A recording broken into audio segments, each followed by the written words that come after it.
بسم اللہ الرحمن الرحیم۔ دوستو آج ہم جے اینڈ کے ری آرگنائزیشن ایکٹ 2019 کے بارے میں جان لیتے ہیں۔ جے اینڈ کے ری آرگنائزیشن ایکٹ 2019 ہے کیا، اس کے کتنے پارٹس ہیں، اس کے کتنے سیکشنز ہیں، اس کے کتنے شیڈولز ہیں۔ دیکھتے ہیں جے اینڈ کے ری آرگنائزیشن ایکٹ ایکچولی ہے کیا۔ جے اینڈ کے ری آرگنائزیشن ایکٹ ایک پارلیمنٹری ایکٹ ہے جس کے تحت جے اینڈ کے اسٹیٹ کو بریک کیا گیا جے اینڈ کے یو ٹی اور یو ٹی آف لداخ میں۔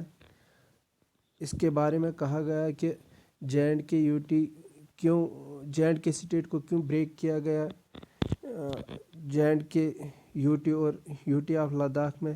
ریزن جے اینڈ کے بارے میں یہ دیا گیا کہ یہاں پر کچھ انٹرنل سیکیورٹی کا مسئلہ ہے، اور لداخ یو ٹی کے بارے میں یہ کہا گیا کہ یہ اس کی ریجنل ایسپیریشن ہے۔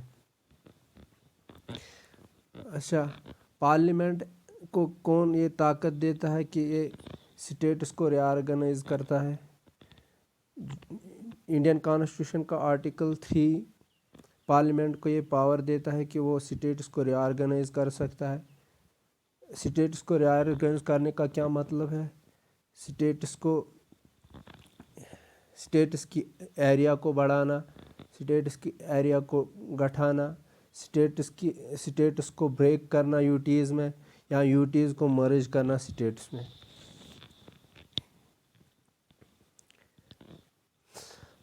اچھا، جو ہمارے ہوم منسٹر ہیں امت شاہ جی، انہوں نے جے اینڈ کے ری آرگنائزیشن بل 2019 پاس کی ہے۔ اس بل کو انہوں نے موو کیا ہے راجیہ سبھا کو 5 اگست 2019 کو۔ راجیہ سبھا میں 125 ووٹس اس بل کے فیور میں تھے اور 61 ووٹس اگینسٹ تھے۔ 71 پھر نیکسٹ ڈے 6 اگست 2019 کو یہ بل لوک سبھا میں پہنچی، وہاں پر ووٹنگ ہوئی۔ 370 ووٹس کے بل کے فیور میں آئے اور 70 ووٹس اگینسٹ آئے۔ پھر اگلے دن 9 اگست 2019 کو یہ بل پریزیڈنٹ کے پاس پہنچی۔ اب اس بل کو پریزیڈنٹ کا ایسنٹ ملنا تھا، اس کے بعد یہ ایکٹ بن جاتا۔ پھر 9 اگست 2019 کو پریزیڈنٹ کا ایسنٹ بھی مل گیا اس بل کو، اور یہ ایکٹ بن گیا۔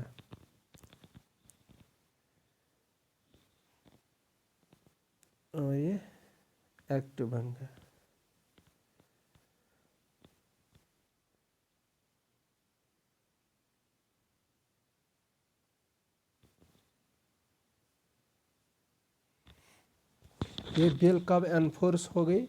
31 اکتوبر 2019 کو، مطلب یہ جے اینڈ کے پہ اپلائی ہو گئی۔ جے اینڈ کے پہ 31 اکتوبر 2019 کو یہ لا انفورس ہو گیا۔ اس بل کے تحت کیا ہوتا ہے؟ اس بل کے تحت آرٹیکل 370 جو یہاں پر جے اینڈ کے کو تھا، جو اس کو اسپیشل پروویژن دیتا تھا، اسپیشل سٹیٹس دیتا تھا، آرٹیکل 35A جس میں آتا ہے، اس کو ریموو کیا گیا۔ جے اینڈ کے ری آرگنائزیشن ایکٹ اگر دیکھا جائے، اس میں 14 پارٹس ہے، 103 سیکشنز اور 5 شیڈولز ہے۔ 5 شیڈولز میں فرسٹ شیڈول ہے members of council of state, مطلب کونسل آف اسٹیٹ جو راجیہ سبھا ہے، راجیہ سبھا میں جے اینڈ کے سے کتنے ممبرس ہوں گے؟ وہ 4 ممبرس ہے۔ سیکنڈ ہے پارلیمنٹری کانسٹیچوئنسیز جو آرڈر 1976 ہے۔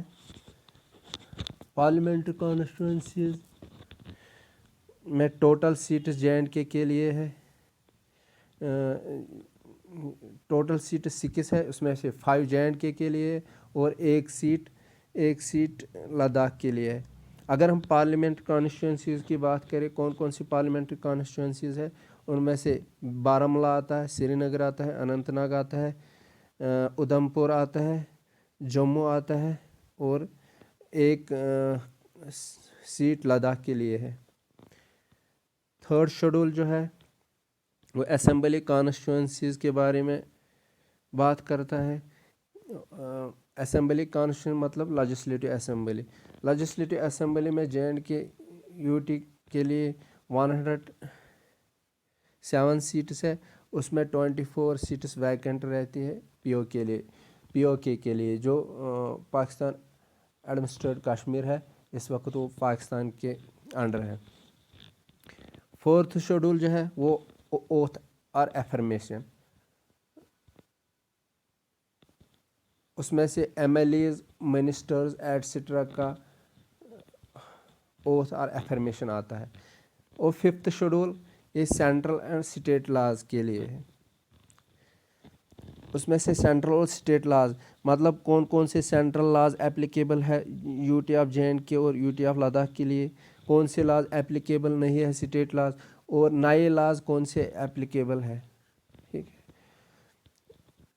اس حساب سے اگر دیکھا جائے تو سینٹرل لا جو اپلیکیبل ہے جو جے اینڈ کے یو ٹی کے لیے وہ 116 لاز ہے, اور اسٹیٹ کے لیے جو مطلب آلریڈی فورس میں تھے اور ابھی بھی فورس میں رہیں گے وہ 166 لاز ہے. اور اسٹیٹ لاز جو اپلیکیبل ہے اس میں سے گورنر لاز بھی آتے ہیں, جو اسٹیٹ لاز جو اپلیکیبل تھے, اور اس میں سے کچھ گورنر لاز جیسے 11 گورنر لاز ہے جو ریپیل کیے گئے ہیں U T of J and کے اور یو ٹی آف لداخ سے. دس از آل اباؤٹ جے اینڈ کے U T enforcement date, introduction and these schedules. In next lecture we will discuss about 14 parts of J&K Reorganization Act.